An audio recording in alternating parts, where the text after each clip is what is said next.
I'd never been to a 5-star hotel before, but the first client that we had officially, which does sound a bit crazy, was the Dorchester. I've walked into meetings before 5 minutes ago, I'm like in tears or having a massive argument with somebody, or, it is just about sometimes just put your big girl pants on and get on with it. In a space of a week, we had 5 potential contracts disappear. I've got rent to pay and I have no means to earn money, and people think that I'm the PA. Me and my business partner started the business literally a few months before COVID.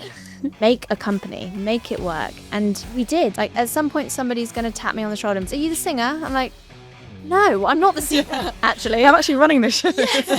I'm actually the boss. Welcome back to the Seat at My Table podcast.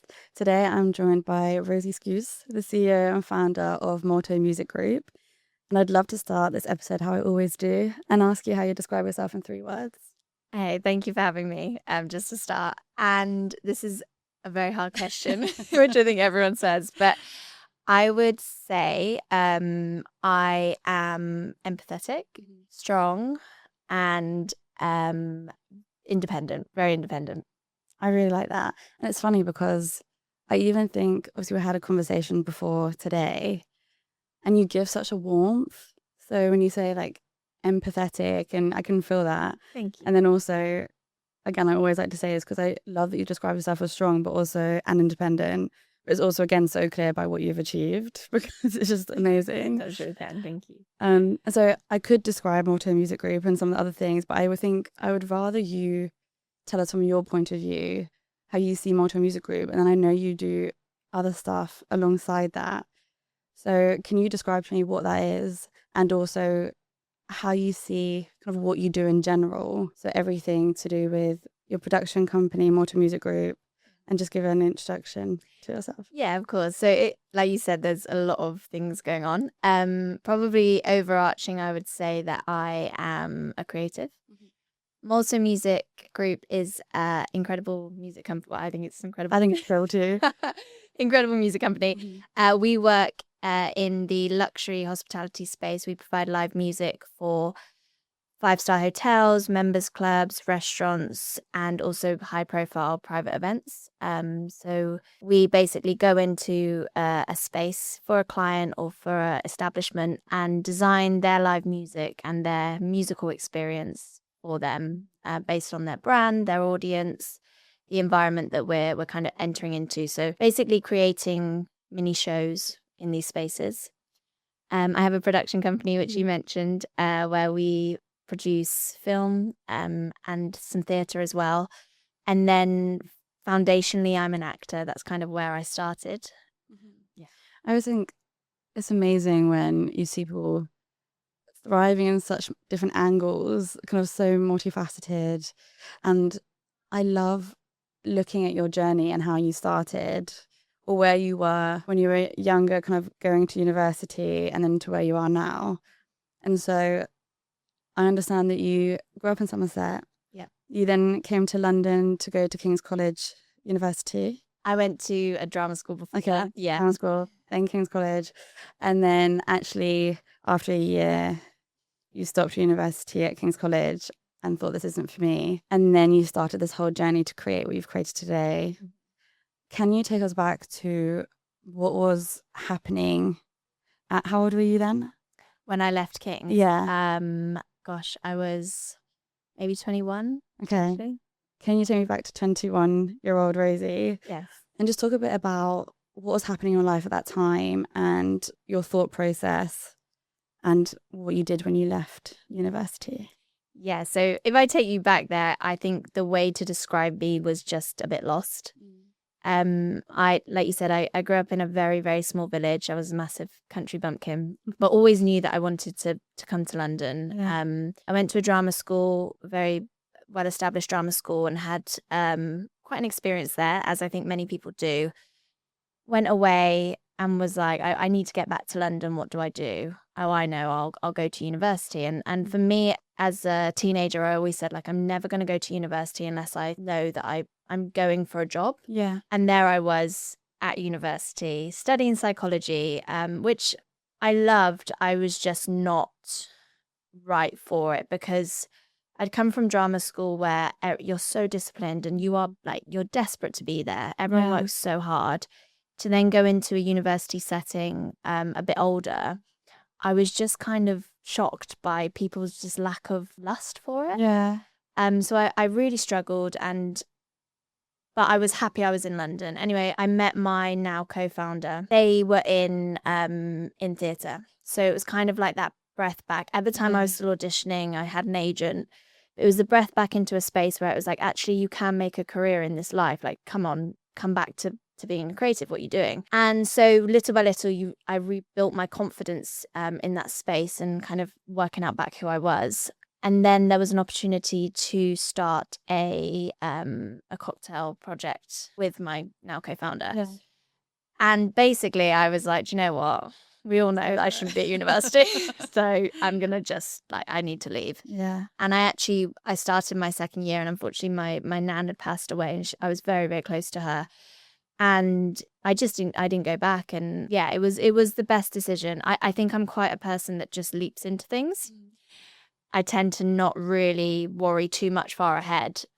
So for me, and I'm very lucky, a very supportive family, and my mum was just like, okay, like shock. Kind of expected this. Yeah. And I was like, do you know what? Screw it. I'm gonna leave and just dive headfirst into this opportunity.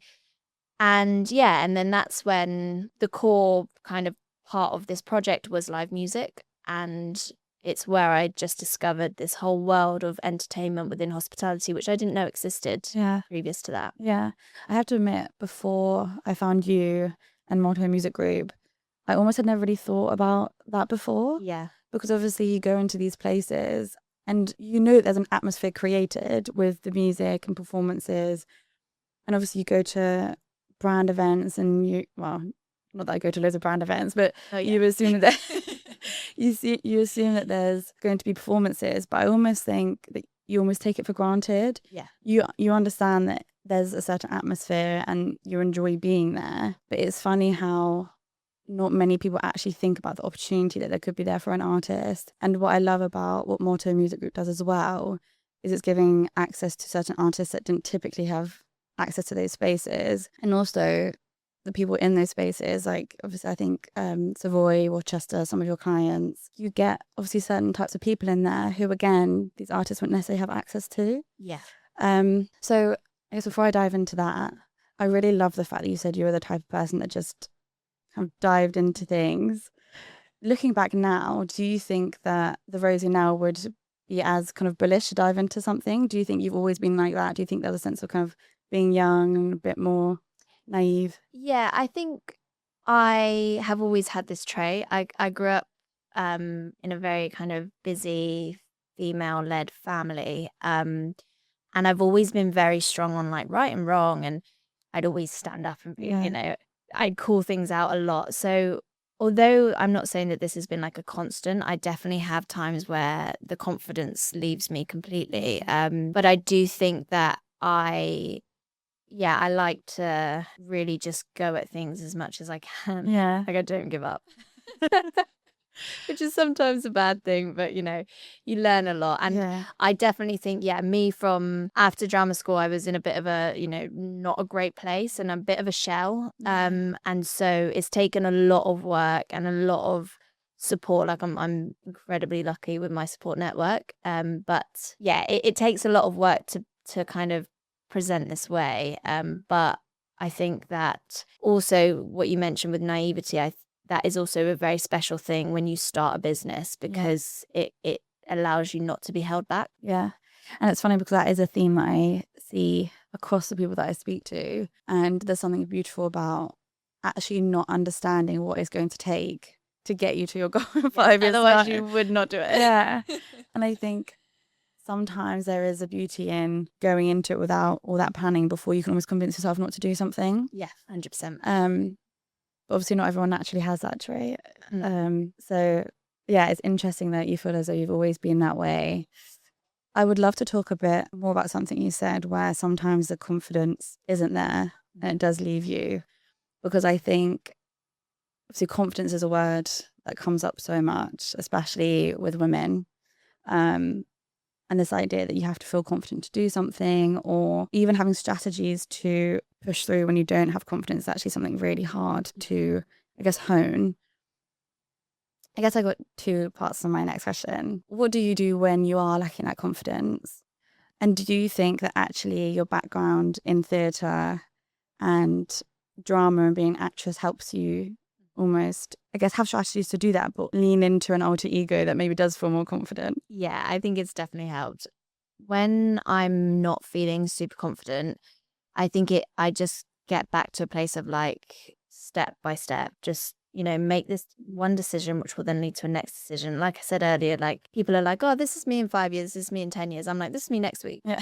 And it's like, can be annoying because I'm like, oh God, I've got this thing. I forgot about that.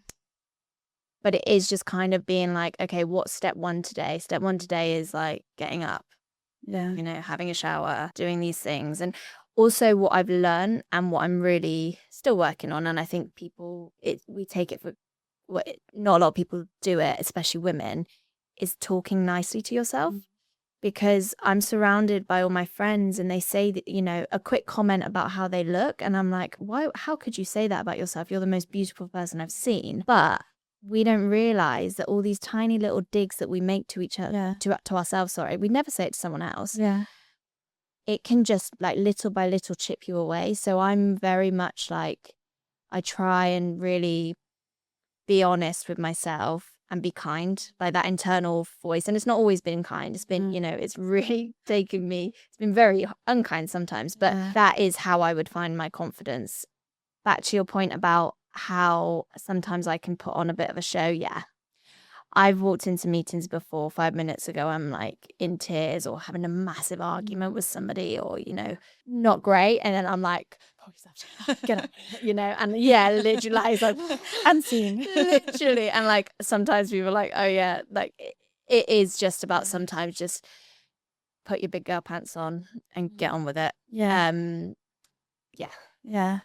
I think it's really refreshing to hear. And I think that actually the topic of talking kinder to yourself is one that I feel very strongly about. I think I definitely still need to work on. And I think sometimes you can become so fixated on trying to show yourself love and like counteract it with positivity that sometimes the first step is actually just stopping the negativity. Exactly. And being more neutral. And also, like you've just said, still working on it. Like being kind to say, I don't always get, you wake up some days and you just feel awful. Yeah. And you're not being kind, but it is like forgive, move forward. And like, that's it. I think there's a lot of things at the moment about kind of hyper like manifestation and like you see a lot of media about like how people present and just look like they love and have all this confidence. And that's not the case. Like, I'm not saying that I wake up every day and I'm like, yeah, I'm going to be a boss bitch. I'm not at all. But it is just saying like, okay, that's fine. That happened today. Like my mum always says, today's a new day, Yeah. which is really sometimes is what you need. Yeah. Just giving yourself permission to not be perfect. Exactly. Yeah. Thinking, I might not have made myself proud Yeah. there. Yeah. But look at what I am doing, or even just continuing.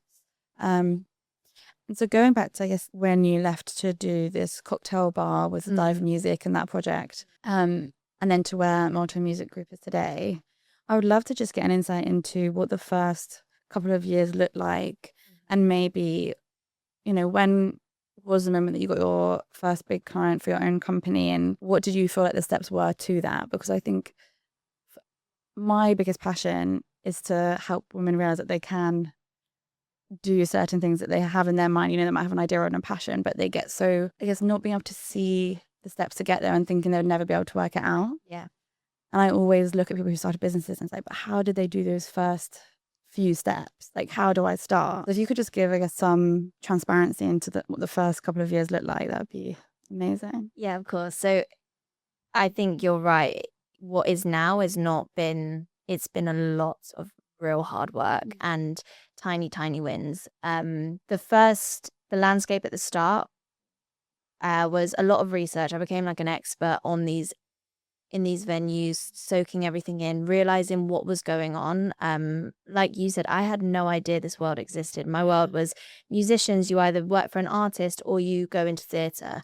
And I didn't know that 7 days a week there is work for people. Yeah. I actually started the business, or me and my business partner started the business literally a few months before COVID, which Interesting is a time. terrible time to start a music business in hospitality. So the first few, let's think about the first few months was meeting, possibility, all this excitement, all this grand ideas. And in a space of a week, we had 5 potential contracts disappear. Emails being like, we're just going to pause on this idea because something's going on, but we'll reconnect in a few weeks. And I tell you, it was literally one day we sat in where I was living at the time and just being like, oh God, I think this is actually pretty bad. Yeah. And then from there, everything just, as everyone knows, just snowballed, and everything was shut. And we were like, oh God, what are we going to do now? And unfortunately, because I had just started the business, like I said, a few months before, we fell through every single crack that could have been fallen through. So every government scheme that came out, we would sit there and watch the TV and be like, great, I'm going to furlough myself. Amazing. No, wait, we're not on payroll. Oh, wait, we can't get this support, because you've only been self-employed officially for a while, or you weren't too much hit. And it was just like, oh God. And like I said, I've always been very independent. So it wasn't a case of like, oh great, I'm just going to move home. It was like, I've got rent to pay and I have no means to earn money. So actually during COVID, I pivoted and started to run social media profiles. I learned how to build websites, which was really interesting, and was very fortunate enough to have a few people that I knew that had businesses that needed something going on. So luckily I survived that. And then during every waking hour, if it wasn't working we had a media company basically at the time. If it wasn't doing that, we were plotting Molto. At the time we weren't called Molto. We had another name, which is terrible. Sure would say. But it was obsession every single day. All we spoke about, how we're going to do this, how we're going to do that. We rebranded. We did get some support as well. We managed to get a little bounce back loan, which helped us buy a computer, which helped us buy a camera, which helped us pay a branding company for the name. And we built our own website. We built all of our decks. We then contacted, we did this scheme about bringing music back to London, and we contacted all the banks to try and fund for hospitality. So every single day was just work. And basically, I think what happened was, although COVID was devastating, for us, it was the only opportunity that we have where all of our competitors who were really established stopped. So when restrictions started to lift, we were straight out of the bat, literally sprinting. And I think it took everyone by surprise. So we managed to kind of get in. But the first client that we had officially, which does sound a bit crazy, was the Dorchester. So we had been in contact previously with them. We'd sent them this now I look back, terrible deck. Just idiots. But obviously the conversation got quashed and was sorry, no, we can't speak about this now. And I remember we were walking down Oxford Street and it was dead. There was no one around. And my business partner got the call from our now the guy that we work with there, and he said, look, we've got this crazy idea. We're going to turn our penthouse into a restaurant because that's the only outdoor space we have. And I was obviously doesn't want what is wrong number. This is ridiculous. Yeah. And then the week later, I was walking. I'd never been to a 5-star hotel before. That's where I was coming from. I wasn't coming from a place where I knew. You felt at ease. You knew exactly what. I was walking through this place oh my gosh. At some point, somebody's going to tap me on the shoulder and be like, we know you shouldn't be here. Come on, out you get. Back you go. And it was basically just a scramble and make a company, make it work. And we did. And I think from there, what we then faced, so we basically then brought a program back that was live music 7 days a week, twice a day. It was insane. So we managed to get we partnered with Yamaha Music to supply instruments. We partnered with Pioneer DJ to supply DJ equipment. And then we would just ring in every single musician we ever knew, ring. And half the time they'd be like, I don't play anymore. or I've left London, or Wow. you know, how am I? And Yeah. so that was like the next thing. And basically we all kind of came back, and I'd see my friends, the musicians who I'd worked with previously pre-COVID, and everyone's like shitting themselves because they hadn't played. And it was wild. It was a wild time. And thankfully, you know, everyone, the whole team at the Dorchester, my team, the musicians, I mean, it was just like, let's just see. And then from there, we managed to show people what we were doing. We got a bit of attention because it was really the only place in London that actually had live music. But again, you were battling every day. You'd get a call, or like you see on the news, okay, now we're opening this, we're closing this. You know, you can't dance, you can't stand up. Consistency. It was chaos. But from there, you know, we managed to, but this, like it sounds kind of strange, like, oh, the Dorchester was the first one.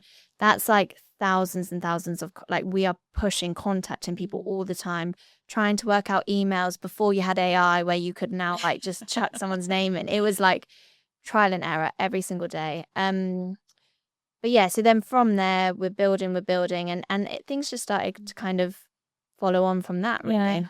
I think that's such an amazing and interesting insight into what that actually looked like, because I think people underestimate how much time and passion I think goes in the background before you see. It's like the tip of the iceberg visual, isn't it? Yeah. You see this tip, and then actually there's everything that goes on underneath.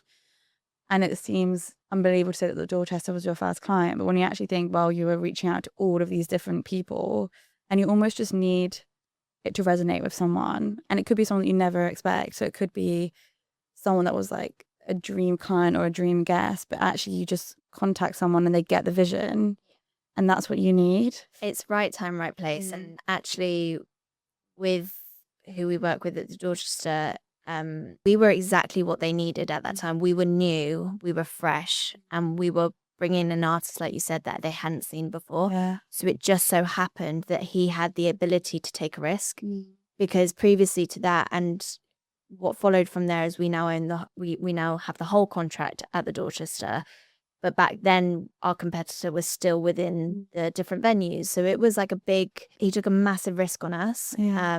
And we were faced with, he and him as well, faced with a lot of kind of resistance in some points, because again, it's like, there's a way things are done. Yeah. And this isn't how it's done. So, you know, but I think because everyone was just like, oh, we're just going to throw everything at it and see what sticks. We were lucky in that sense that we had that chance. So, but like you said about like the tip of the iceberg, that's it. Like, I'm not here to glamorize having a business, because what you don't see is like the way every waking moment you're working, the tears, the stress, the arguments, the sacrifice that it takes. It's like you're choosing whether it's a lifestyle. And whenever now we hire people, I'm always saying to them, I'm going to put this very bluntly to you. This is a lifestyle job. Like, I don't want you to think, I don't want to trick you into thinking that you can come and do your office hours and then leave and forget about it, because that's not going to be, it's not how it is. And also, when you're building something, you need people with such dedication and passion, because it's so different to a massive established company where you have the structures set up in place, you've got the market share, it's not like a race, you know. But also, I mean, it's these companies that often get, I guess, left behind because they get complacent and lazy, right? Yeah. Obviously, you don't have the choice to be like that when, again, you're coming into a market that's already got the established players, because it's almost like a race against time. Yeah. And like you said, you had to come out of COVID kind of running, and all of the scheming that you were doing is like, okay, it's now action time. And also, like you said about the big companies, because we were so small, we can pivot. Yeah. Like, literally Agile. every day we were changing our business model. It was like, need this, fine, we'll do it. Need that, great, let's do that. Like, it changed so quickly because we didn't have to have approval. It was just me and my business partner being like, all right, that sounds good, let's go for that. And that's also brought challenges, because then when you bring people into that and you start hiring people, that's really tough, because you've got people. I've had jobs my whole life, but I've never been in a big corporate setting. So for me, it was like, it felt normal being a freelancer then going into this. Whereas when you have people who come from maybe a bigger establishment, they do struggle, because I'm asking them to, you know, here's your job role, but I might then ask you to do this because that's what the business needs. Yeah. Or there isn't like this hierarchy of like, this is our process. We Yeah. have processes now, but like at the time it was like there'd be a problem. It's like, all right, should we think about a solution Yeah. then? What do we do now? Yeah. And like Yeah. it was all just make it up. You In need that people, sense. yeah, you need people going to take initiative, because it's almost like, this is what I need you to achieve, or what I need you to do. I'm not quite sure how you're going to do that, so I'm going to rely on you to figure that out. And which isn't what it's like in big corporations. It's like, okay, I need you to do this. This is how you're going to do it. This is how you're going to be measured. Yeah, exactly. This is what other people are doing. Here's our like handbook and like what you do, and that's it. Like even still, you know, everyone kind of looks at you and is like, so what do we do now? And I'm just kind of running off instinct of like, this feels like it's the right thing to do.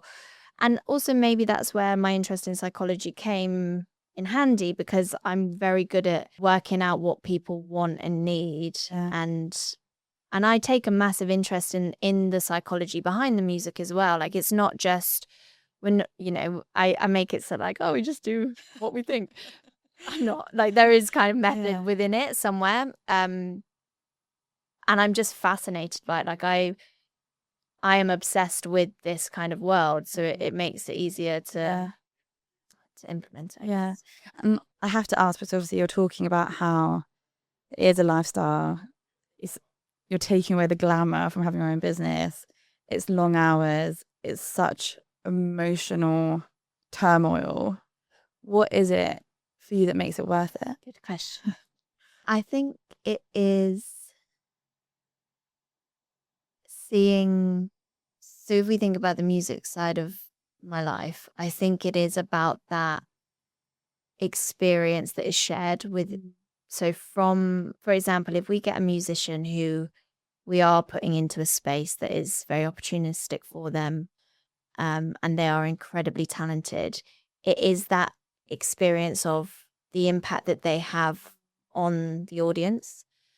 And I always think it's very sensorial, that's a word, thing.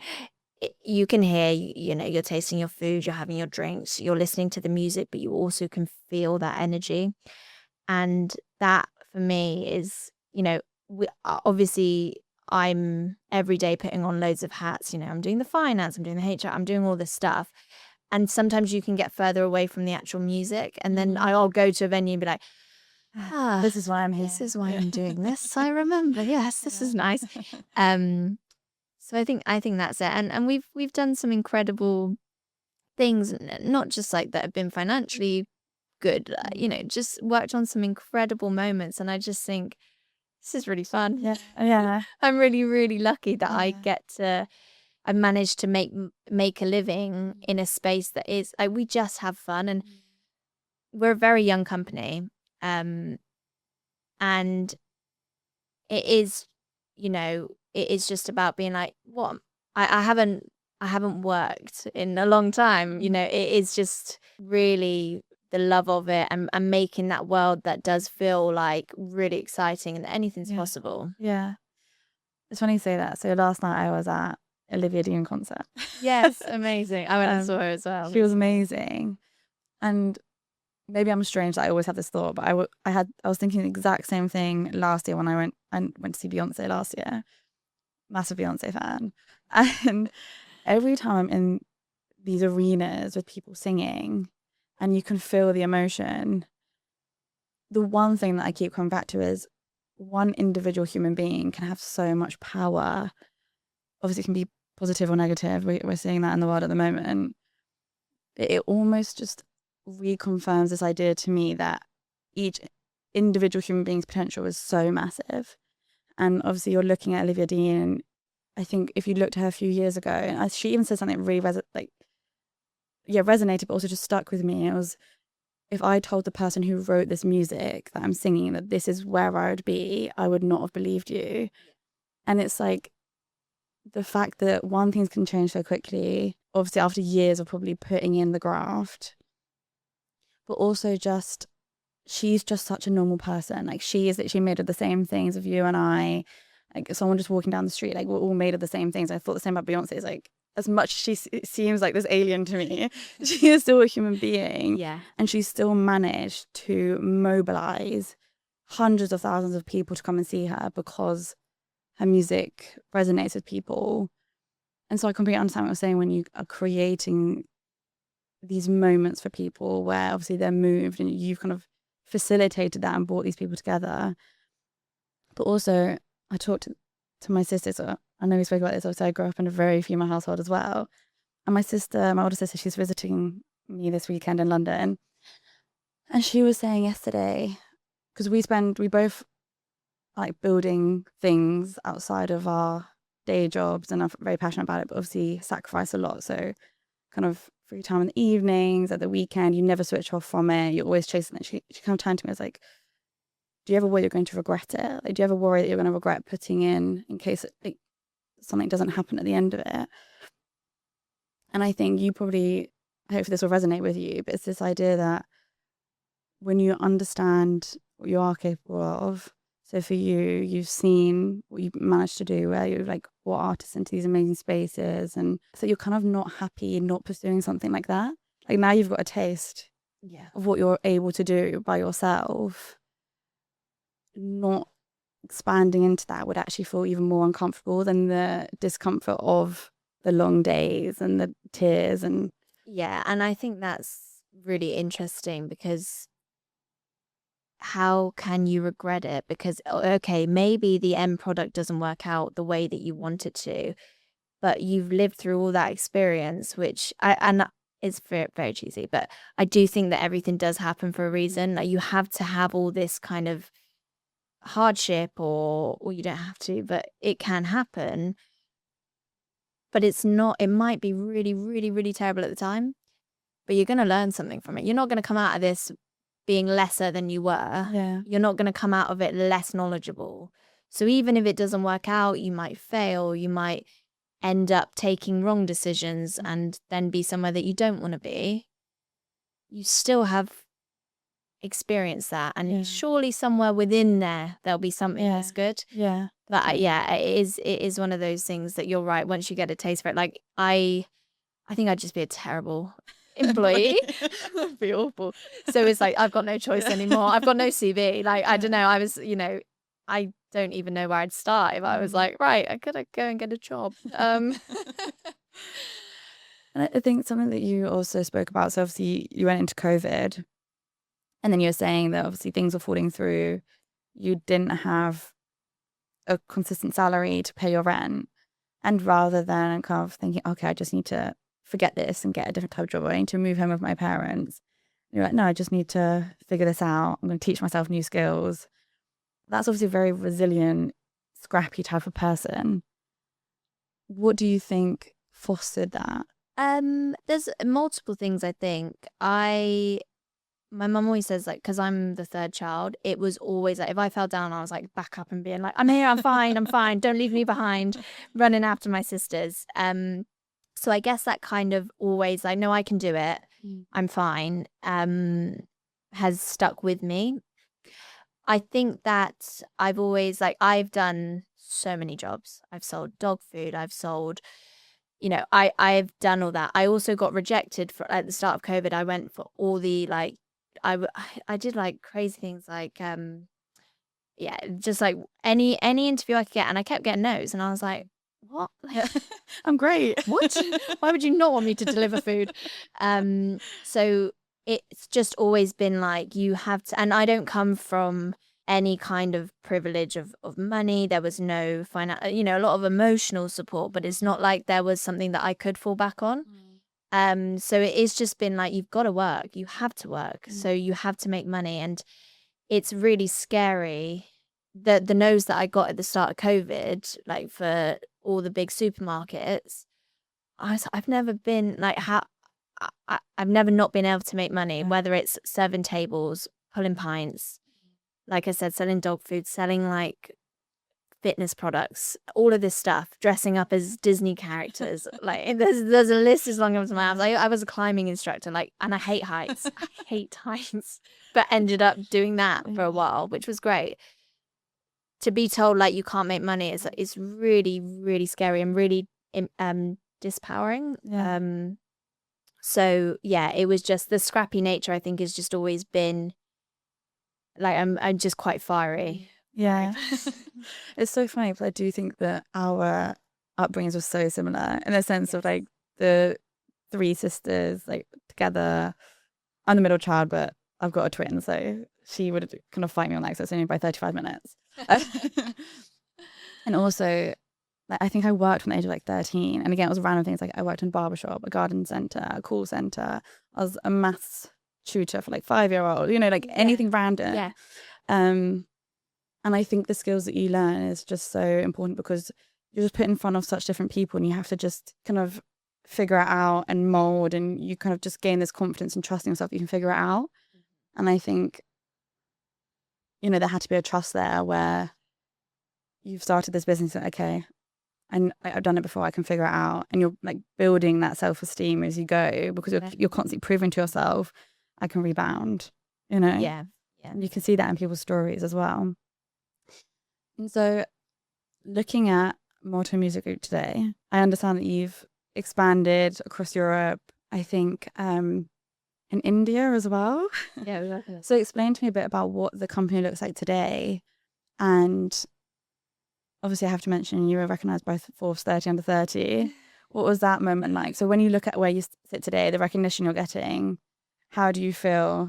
Do you feel as though you've made it? Do you feel as though it's still a bit uncomfortable, like, to receive recognition because you've got so much more to do, or you feel? Yeah, 100%. Like I wouldn't say I don't know when you can say you've made it. But today Molto is still pushing to serve our residency clients, still pushing to make sure that we are delivering the best concepts, the best musicians, but also working for our musicians to make sure that we're giving them the best gigs too. We are expanding our events massively. Like last year was a big kind of foot forward for us. We, again, working in LA more and more, we're working on a very big concept at the moment for a hotel that under refurbishment, which is exciting, working out how that works. And then also considering we've only done a few high profile weddings, but looking into that market as well, which is exciting, scary, hopefully going to work. Sure it will. And then, yeah, the Forbes thing is amazing. I've been kind of pushing for this for a long time. It was something that, like I said, I don't forward think, but it's something that I have been saying for a long time. Like I wish that's something I'd like to achieve. And I'm pushing on 30 now, so I only had a few last chances, and that's been lovely. I'm actually going to Paris next week to have like a list launch and meet the other That's really cool. people, which I'm really excited about. But it's been strange. Like I've been saying, it's felt uphill for a long time, and it still feels uphill. And I think it always will feel uphill. And when it stops feeling like that, that's when you need to worry. Because then you're like, oh, I'm stagnant now. Yeah, What do we do? Yeah. Yeah, exactly. Like I always think about it's like in Avatar, like when they're talking about when you're the biggest, you don't look up, but when you're small, you're always looking up to make sure you don't get all that stuff. And so it's very important to not lose the ability to look up and look out, because you can start thinking, if you rest on your laurels and it's like, oh, I've done this, look at me. You then don't see that scrappy person coming up. So you always have to be like, right, great, let's celebrate this, but then let's look forward. So I think that that's very important. And for us in the company, it's just about really making sure, you can never be too humble, ever. So we're always thinking, okay, cool, that was good, but this could be better. Yeah. How do we make this? And that's why, again, with my production company, I'm like, okay, now I need also another project because I need to really lean into this. And now I'm in a position where I can do that, and I can kind of take back some agency over that side of my life. Yeah. That's a new adventure, which I've produced a few things now, and I am, again, I feel like somebody's going to tap me on the shoulder and be like, you shouldn't be here. You don't know what you're doing. So that's nice. It's nice to be learning, a whole new, although I've been in that world as an actor and still pushing for that, you have so I'm going on a tangent, but I think this whole thing is like, if the work doesn't come, you make the work. Yeah. So again, with the production company, it's like I've been an actor and I've been on both sides now, but now it's like, right, do you know what? I'm just going to start making my own stuff because why not? But again, that's been nice because it's been nice to feel the fear again of like, I don't know what I'm doing. Yeah. This is actually quite hard, and there's a lot of people around me that know a lot more than me. Yeah. So I'm really excited about that. Yeah, that is really exciting. And also I can imagine that what you're going to be learning in that space is always just going to benefit Molto Music Group 100%. because I'm a big believer that obviously kind of cross-pollination, different projects is so powerful. Yeah, I hope so. And we're a very big partnership-driven company. We're always working with alcohol brands or fashion brands, and very much trying to think of ways of. Hence why we have musical partners as well, because it's not all about like, this is a transaction. You pay me to do this, and it's about how do we work together. You know, I need this, you need that. So let's kind of see how we can make this work together. The production company is a massive opportunity for Molto because, again, who knows where it's going to lead. And also, there's always a need for music. We've done music in the most crazier places, and I'm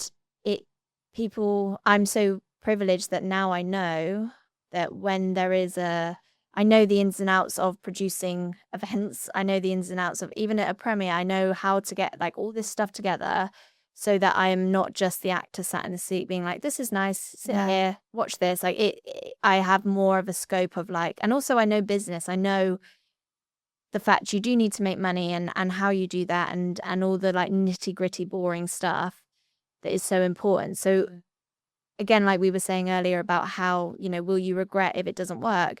Well, that's a string to my bow. Like I now know how to do VAT. Yeah.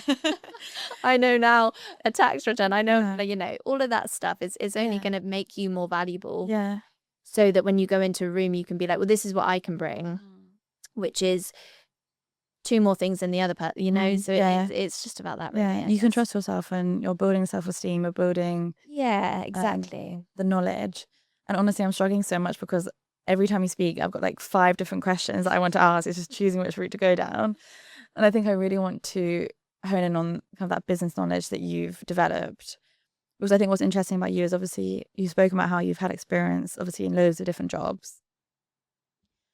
But you didn't have any formal training in business, from what I understand, or finances. So 2 questions. 1, do you think you need business training to start a business? And do you think that, okay, maybe I'm going to make this broader, when you look at the women around you in these circles, whether it's business, music, production, compared to their male counterparts, do you think they've got certain beliefs that's stopping them because they do think that they should be more qualified and they don't kind of walk into rooms with the same confidence as the male counterparts in business and industry? I think to answer your first question, no, I don't think you do need business training. I think you need to know what you're solving or what you're bringing to the table, and then you can work it out. Like there's even when we started, you just Google it. That's what I'm like part of that generation. I just Google it.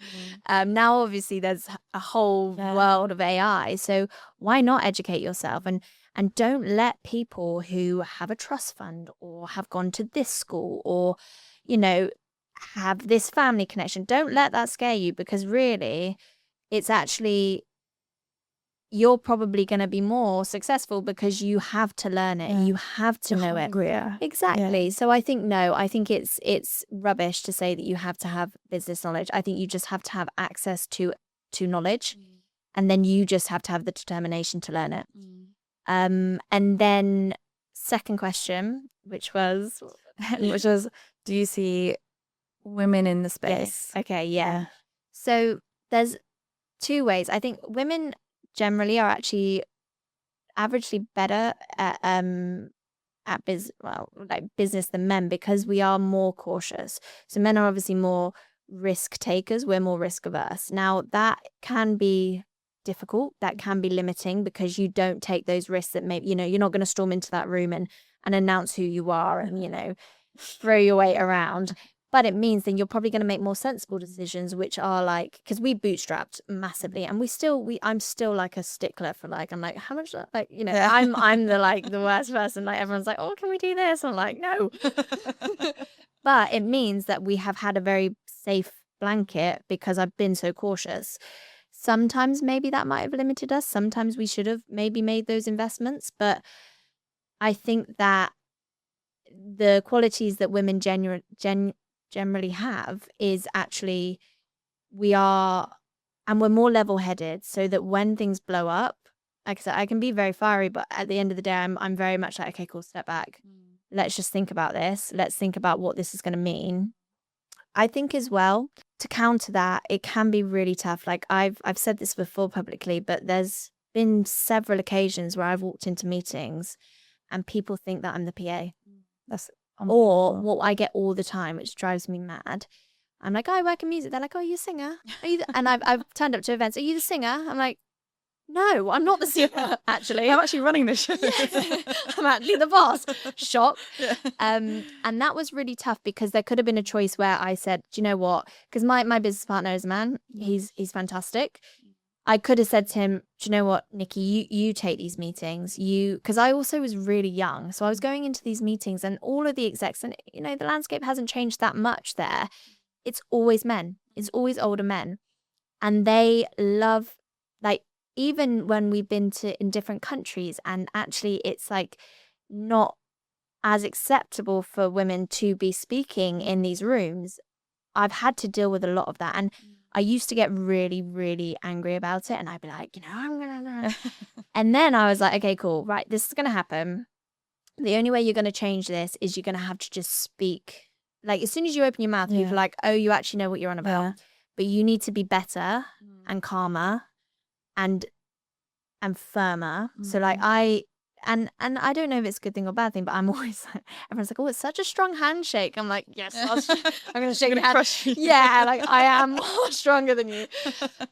But it's because I've just had to. But that doesn't, it's like that quiet confidence. And I listen to loads of podcasts, and I listen to, I've done loads of like business development training on myself about just because they speak the most doesn't mean that and I'm actually I'm very quiet, and then I'll like, you know, I'll have my things to say. And I've worked a lot on like slowing my speech down, being clear. Like it doesn't happen overnight. And so I just think that if you are put into a situation, like if you're a woman, please don't think that you don't belong there. And it really angers me when people are like, yeah, but it's so much better now because it's like, really, actually, you know, in my experience, we're still pretty outnumbered. Yeah. So it's about, you know, what you're doing here and the platforms that you're creating is about giving women voices to say, because I didn't know anyone in business. And actually, last year I was part of Every Woman, the Every Woman Awards. And it's the first time I've ever been in a room with let alone one or two, like hundreds of other women who have businesses. Yeah. And I was like blown away. Yeah. And I've done a lot of award ceremonies with Molto providing the music. And, you know, you sit through them and it's like, rah. And, you know, here's my award, and right. But this one was the only awards I've been to where the women get up and they're like, can we just take a moment for the other nominees? Yeah. Every single woman that won an award. Like, and it just shows, just shows that such a different attitude. Yeah. And I think there's a lot out there as well of like, there was a time where women were scared you'd have high powered women that would push down women because they were worried because there was only limited spaces. It was like dog eat dog.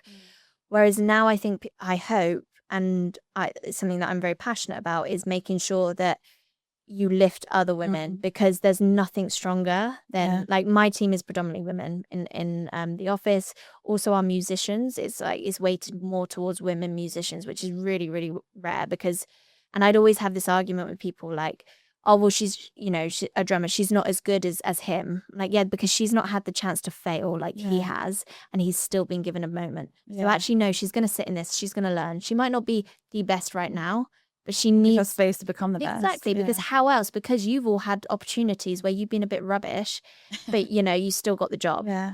So it's very important that you can have people, you have access to seeing other people like you, that look like you, sound like you, and saying, actually, it's not going to be easy. I'm not going to sugarcoat it and say you're going to walk in and you're going to see a room full of women. It's very rare, but it's changing, and you have to be sat there to change it. Yeah.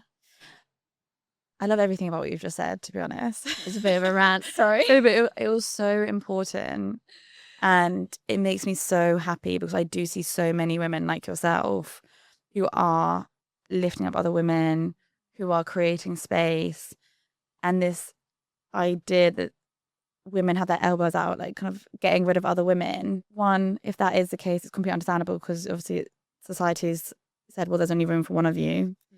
But equally, my experience is so different to that. So my day-to-day job is in finance, and there's nowhere near as many female executives I would like to see. But the ones that are in those positions are incredible. And they are so powerful in their role at lifting up other women. Yeah. I've had so much amazing advice, mentorship.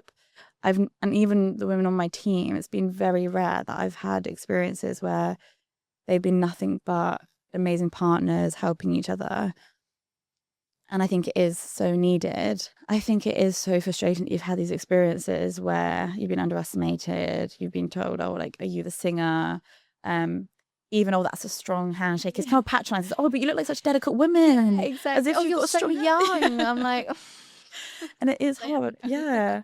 And it is hard because you have to do 10 times more preparation to prove yourself.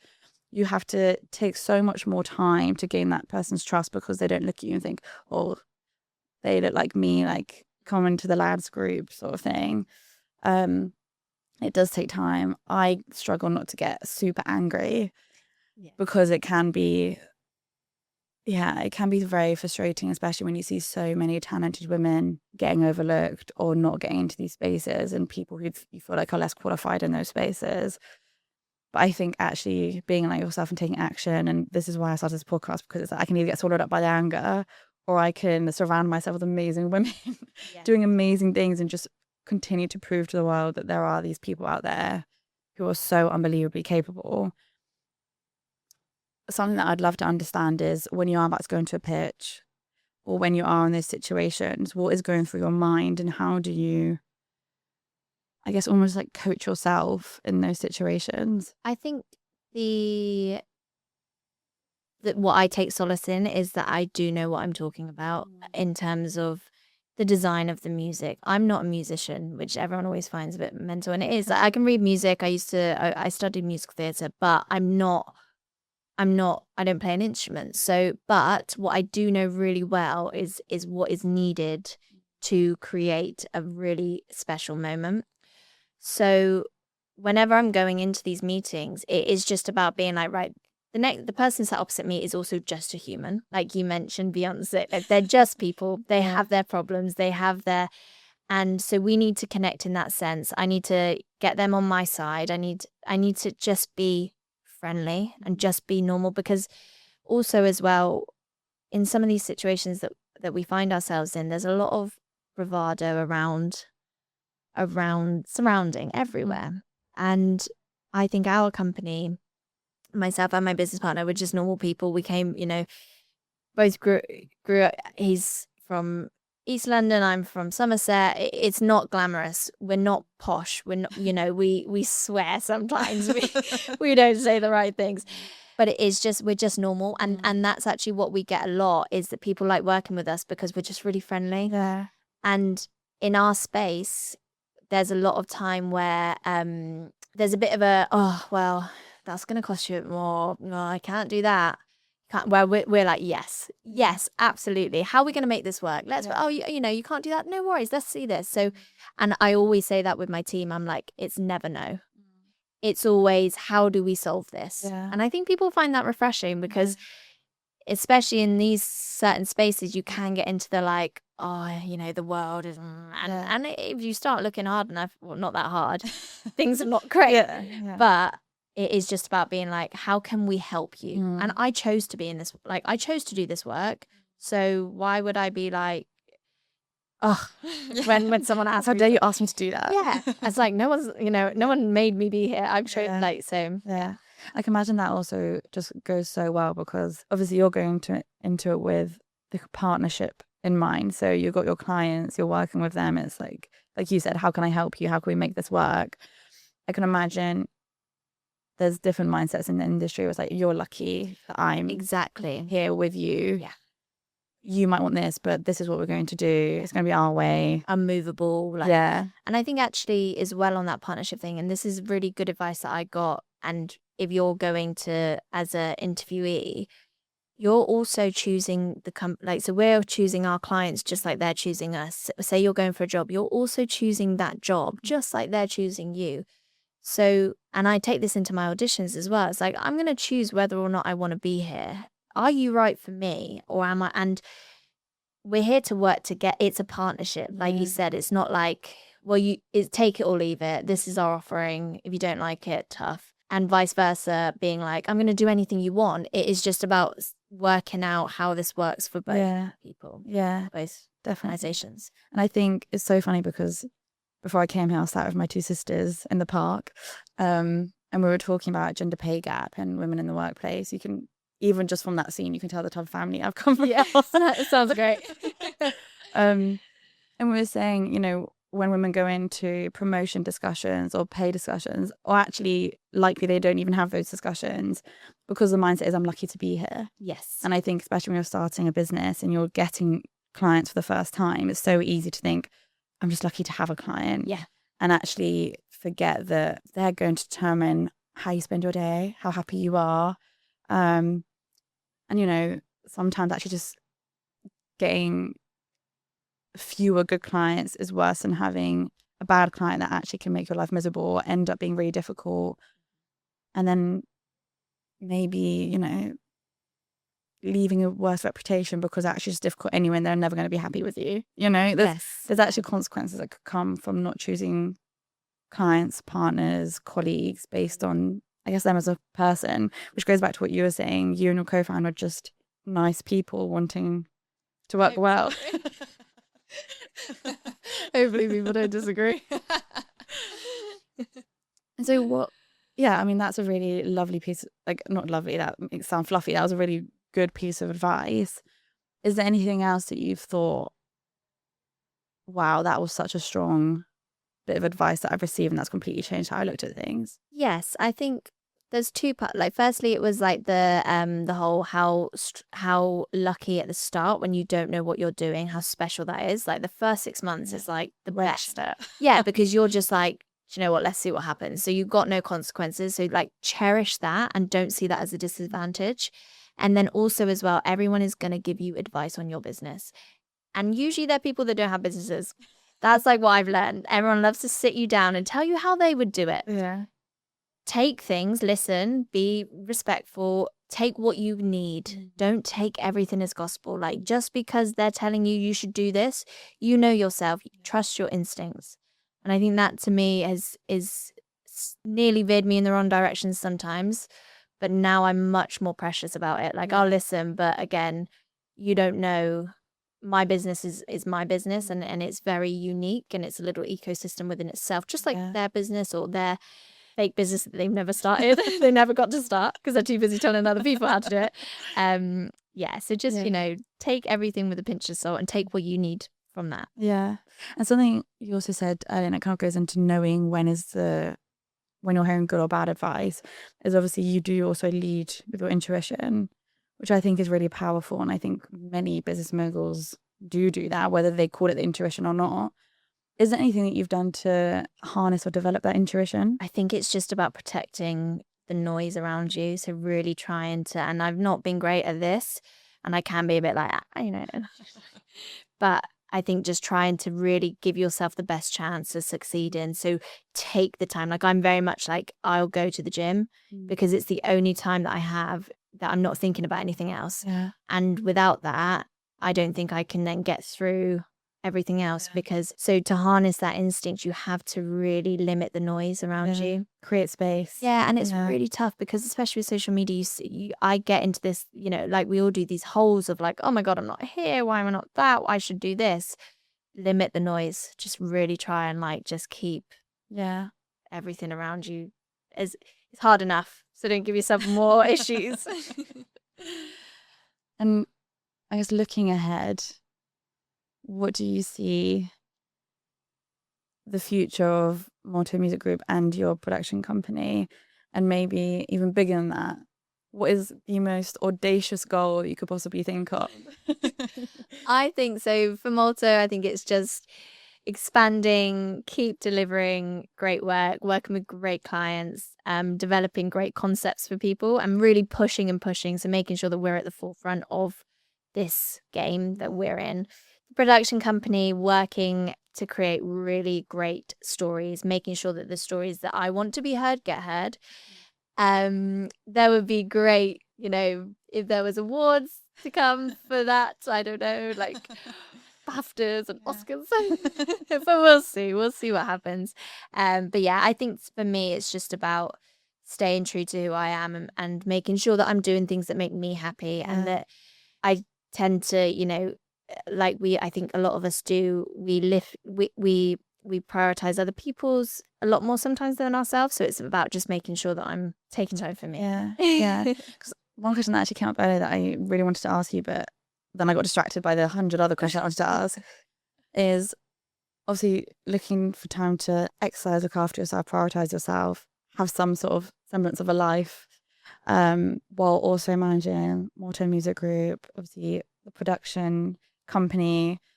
I believe you might still be doing acting here and there. Yes, acting. How on earth do you manage your life? I think just literally day by day, and this is it. Like, this is actually something I'm working on to get better, is to have a bit more of a like, okay, this is what I'm going to do here. But I just kind of, I get up early, and I just try and have like some kind of schedule in the fact that like I will go and exercise, and then, you know, we'll take by take. But it is just like sheer like push through. Just keep pushing, keep pushing, and try and. Yeah, it is tough. It's tough to like, I can't sit here and say, oh yeah, I'm great at like making sure that I give time to myself, because I'm not. But like the next day is a new day. Yeah. I honestly think, well, first, thank you. I thought this conversation has been so insightful, like inspirational, Thank you helpful. And honestly, it's just amazing because you've already achieved so much, and it just feels like you're just at the beginning, which is so exciting. I hope one day when you do get an Oscar or a BAFTA or both, multiple of each, you'll look back. Yeah, exactly. Or you look back at this conversation and be like, I said it all the way back then. I hope so. And I'm just so excited, and I just think it makes me so happy to see you thriving, to see how much you're championing other people who don't have access to certain spaces. And so I guess just thank you. And also I hope, maybe I've already experienced it, but I hope I get to experience these settings that you create with artists. And now I'll look out and I'll like look it up when I go to spaces on, you know, who's arranging the artist, and, you know, actually being aware of that space more. I guess to finish, although I could still go on for like a whole day, I should let you get out into the sun. What advice would you give to someone listening to this episode who feels like they have this idea and they really want to start it, but they just can't quite push past the barrier of fear or the question, you know, what if it doesn't work? What would you say to that person? You just have to start. I think it is literally like, okay, let's not think about this of like where I need to be. Let's think about the one thing I can do today that is just going to take that extra step towards it. Whether that is I'm going to write down what it is, or whether it's I'm going to buy the domain, or I'm going to get myself a little notebook and I'm going to say this, like write down business, like names for the business or something like that. Just start small. Don't think you need to suddenly be turning over millions of pounds. You just need to be taking one step, and it might be unrelated. Go and take, you know, if you wanted to do a business in music, why don't you go and have a singing lesson? Might feel unrelated. Well, you know, it might feel random. Yeah. Or if you want to start a bakery, go and buy a croissant and see how much it costs, and do some research. Do some go have a cocktail in a, go have a drink. No, I'm not saying that, but just start small. Just live what you can. One thing you can do today that might seem unrelated, but will just get you a little bit closer. Don't think about the whole, because when you start thinking about this, it feels too scary. Yeah, and that's such good advice. And again, it comes up time and time again. It's like, just start taking the steps, and before you know it, I think, how the hell did I get here? Because I've got my own business. This is it. Like, I'm still like, oh, whoops. Like, when did this happen? Yeah, literally. When did this happen? Oh, wait, it was just like, today's a new day. Get on with it. What do we have to do? Yeah. All right, blah, blah, blah. Yeah. Amazing. Thank you so much. Thank you. Pleasure. Really, I love what you're doing here. And yeah, thank you for having me. Thank you.